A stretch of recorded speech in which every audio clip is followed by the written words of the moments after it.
Welcome to the Let's Talk Energy podcast from EnergyNet. This series was recorded at the Africa Energy Forum 2023 in Nairobi, Kenya. Join us for this and other episodes as we talk to the industry players, stakeholders, and rising stars of Africa's energy sector.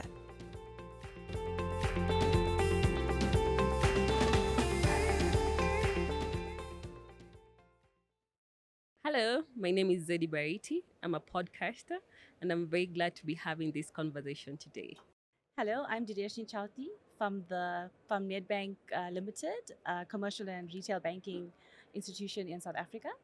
I'm a principal in the energy finance team, and very happy to be here today. Dhireshni, you're very welcome to this set, and I'd Thank like you. you to share with our audience. Please tell us what is your background in. You've mentioned finance, and if you have any correlation with energy, because we have very few women in this space. Kindly introduce yourself. Tell us how many years you've worked in finance or energy or both, and what is the most enjoyable part of your work. Okay, Yes. perfect. Thanks. So, I mentioned that Nedbank's a commercial and retail financial institution, and I'm within the investment banking space. Investment banking space is, we are split up into various sectors, and I focus purely on energy, so financing of power projects, specifically in South Africa, on the continent. And yes, I've been with the bank for about 14 years now, in different departments, but I've been working in the energy sector for 10 years. And there's been a lot that's been happening in the last 10 years, especially in South Africa. So it's really been an exciting space. Awesome. You've said Nedbank has a footprint across Africa. So can we say it's a Pan-African bank, or do you also serve other regions in the world? So we do have a footprint across Africa. We also have a collaboration with EcoBank, which allows us to expand that footprint. But yes, I would say mainly we deal in South Africa and across Africa. And we are not really competitive in other spaces, but we do have a very African footprint. Great.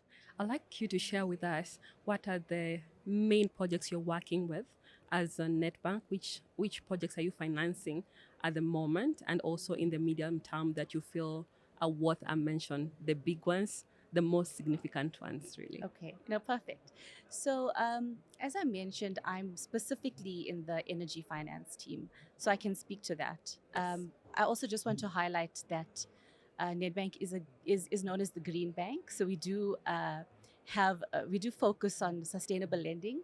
So we do have quite a big sustainable finance team that can do things like green bond and green lending structures. That's a big focus of the bank.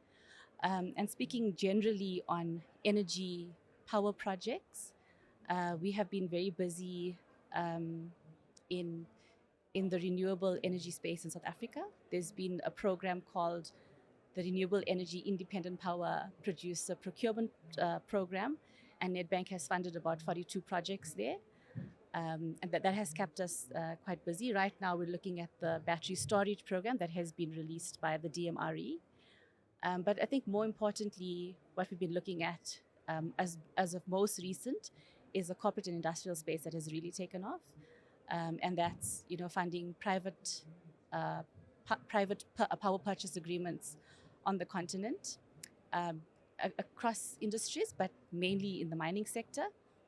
And that's been a key focus of the bank that has really been a very prominent sector at the moment. And in Africa, we are looking at a few renewable energy projects that has been our key focus. Yes, and South Africa is currently going through an energy transition, and because Nedbank has a footprint across Africa, I would like to know: do you, as a bank, partner with other investors, and if so, what's the criteria you use for JVs? Okay, perfect. So, just to be clear, we do have separate teams in the bank that do equity financing. So specifically my team and many of our debt teams, we do balance sheet lending. So we don't look at equity, we look at debt. So, providing long-term debt solutions to our clients. And I think a key focus for us is that we work very closely with the independent power producers across the continent, and our strategy is to follow our clients on the continent. And that's been a key focus for us that has worked very well. And to do this, I mean, we are a South African bank. We are quite competitive in South Africa. We're not as competitive on the rest of the continent. And to assist commercial banks, I think a key JV has been with the development financial institutions, and Nedbank has some very good working relationships with a few of the DFIs, and those are the parties that we would partner with to assist the independent power producers to get projects on the ground and into the continent. Could you kindly mention some of the DFIs that you partner with? So we have worked with EIB, with Propaco, with DG, with FMO. We've also done some work with AFDB, BII. So really a lot of the DFIs that you would see quite active on the continent. Because you are in Kenya, are there any projects that Nedbank is leading here? Just only because you're in Kenya now? Yes, no. So Nedbank was an MLA and one of the leading banks on the Lake Turkana wind power project, and that's a 310 megawatt wind farm. It is. And that's actually, yeah, it's one of our largest wind farms. Yes. Very well Actually, producing. the largest in Africa. Yes, Good the largest job. in Africa. Yes. So we're very proud of that one. Yeah. That's a very significant achievement. Congratulations. Yes, for and that. specifically on that project, we partnered with many DFIs, most of which I mentioned before, but Nedbank worked with EIB on a funding solution for that. Super. I wanted to ask if you guys go with equity or debt, but I believe you've Yes. answered that. But you can still speak to it, please. Yeah, so we provide debt funding. We can provide funding to equity parties, but we do not provide equity itself into a project as an example. However, we do have teams within the bank. We have private equity teams. We have a principal finance team that can look at equity structures and equity funding. So that product is there, but just run by a different team So altogether. yes, exactly. The product is there. It would just be a different team that can look at it. This being day 2 of Africa Energy Forum, I've listened to conversations around electrification of mining. So I'd like to know, is that something Nedbank is considering funding maybe now, or any other critical mineral for that matter? So I mean, you mentioned it before that South Africa is going through an energy transition. We are also going through a bit of an energy crisis. We have load shedding, Yes. and the stages vary, depending on the day. And there has been a lot happening in the public sector, but I think what has happened now is a large focus has shifted to the private sector. So really, private IPPs and private off-takers, so corporates, industrials, getting together and doing projects, getting power into the grid. We have seen a big boom in the mining sector. Nedbank has as a part of our investment banking team, we have a mining and resources team that looks very closely at at the mining companies and services that sector. So together with our energy finance team and our mining and resources team, we have been quite busy looking at putting power into the grid through the private sector, specifically the mining sector. And there's been quite a bit of activity. We've closed a few projects. We are part of the Tronox Sands transaction, where power was provided into some of their mines through wheeling arrangements. So very active. It has taken off, and I think that there's a lot more to be done. And Nedbank is working with a few parties on a few projects. So hopefully we'll see a lot more into the grid in the coming year. So with the load shedding and all, how soon can this project take off? Might you know the timelines? Yeah. So typically a project takes between 12 to 24 months in the construction phase.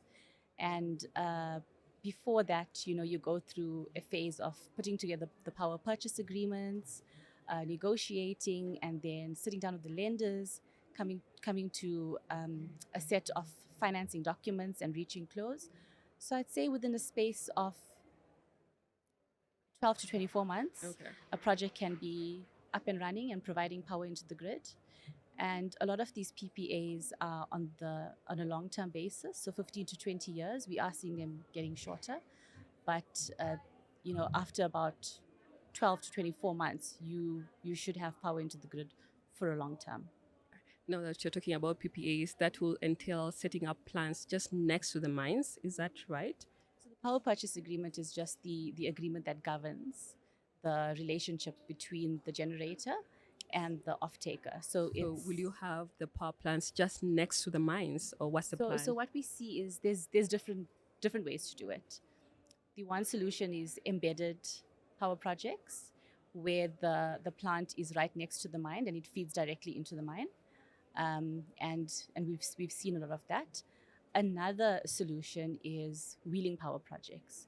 So you in an area where there's good resource, solar, wind, the power plant is built in a certain location, but the off-taker and the user would be in a different location where you don't necessarily get the good wind resource or solar resource. And then power is produced at the generator level. The grid is utilized. In the South African instance, it's Eskom, so grid is utilized. Power is injected into the grid and transferred to the end user, who is so there's different ways of doing it. Okay. The one is embedded and the one is wheeling power. But you know which one works better, or are they just like equal options for you? I think it depends on which works better. If you have a good resource, embedded works better. Wheeling does work with the ability to get power to a place where you don't get the good resource, but also it can allow the banks to take a more of a market view. Okay. And from a banking perspective, I think with the wheeling power projects, you can do longer tenors, and that's the benefit that you can get with that. And if the off-taker cannot take the power for some reason, then you can find a replacement. And that's been, I think, one of the good things we've seen in South Africa, is that it allows you to be able to replace off-takers, and you can do more on. That's a lot of experience. I'll just build on that. Now that Nedbank has been around for, is it 103 years?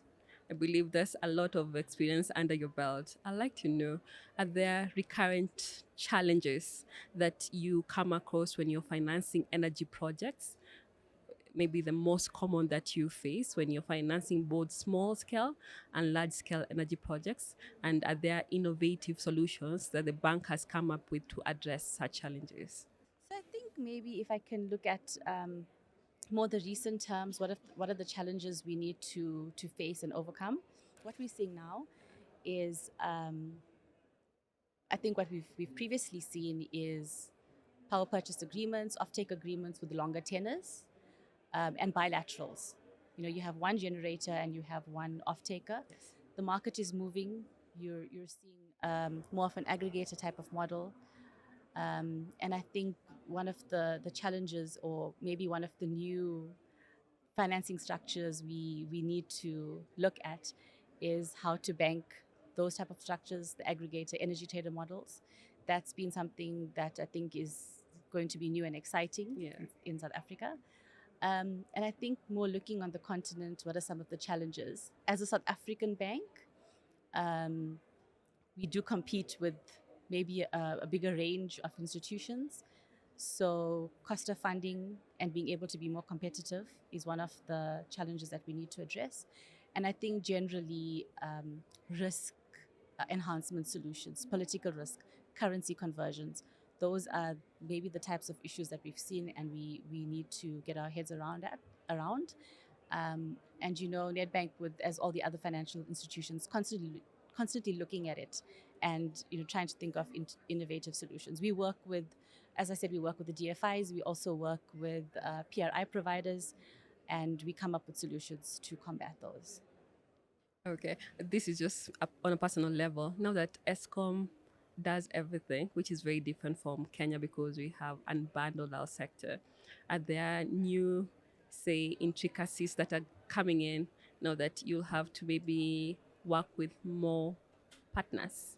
in the sector besides ESCOM, will that skew or change the way you offer your energy financing options?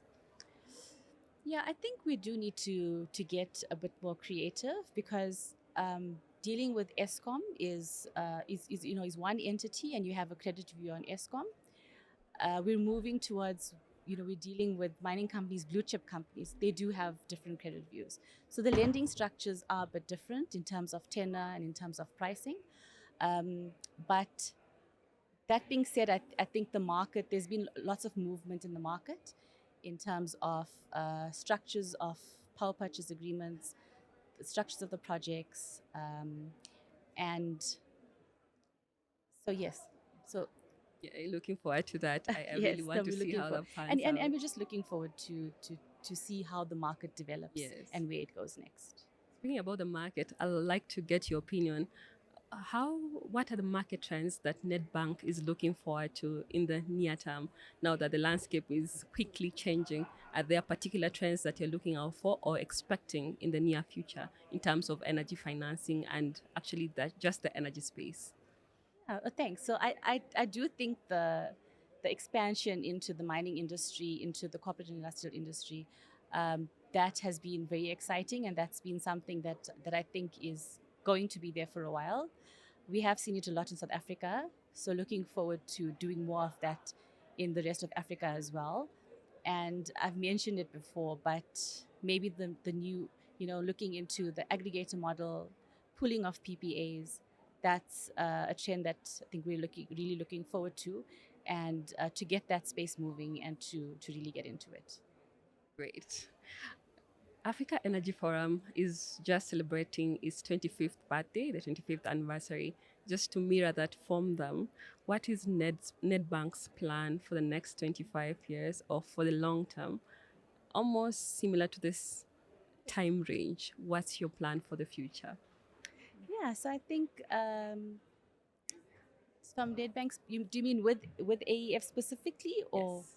Yeah, so Nedbank's been a sponsor with AEF for a very long time, and I think really the plan is it's been a good working relationship, so the plan is to continue that and to grow that. And yeah, I think just to at this conferences to see more, to get more, to network more, it's been working well. Yeah. So what are the plans for Nedbank in the long term? Something different from your offering? Do you have any Oh, you mean from significant plans that you'd like to share in terms of Nedbank? Yeah. So Nedbank, we've been doing a lot in the energy space. I think there's a lot more to do in the energy space. I wouldn't say it's completely different, but what we have offered is really the sustainable financing. We have a very green brand that we promote, and we're always thinking of innovative ways to bring in green financing, green loans, green bonds, bring more renewable energy into the grid. So from that perspective, we're just going to grow on that more and bring more green financing into the country, into the continent. Of course. Super. Thank you so much. Unless you have anything that you feel you need to add. Oh, that's perfect. Thanks. Thanks for having me. Thank you. Most welcome, Dhireshni.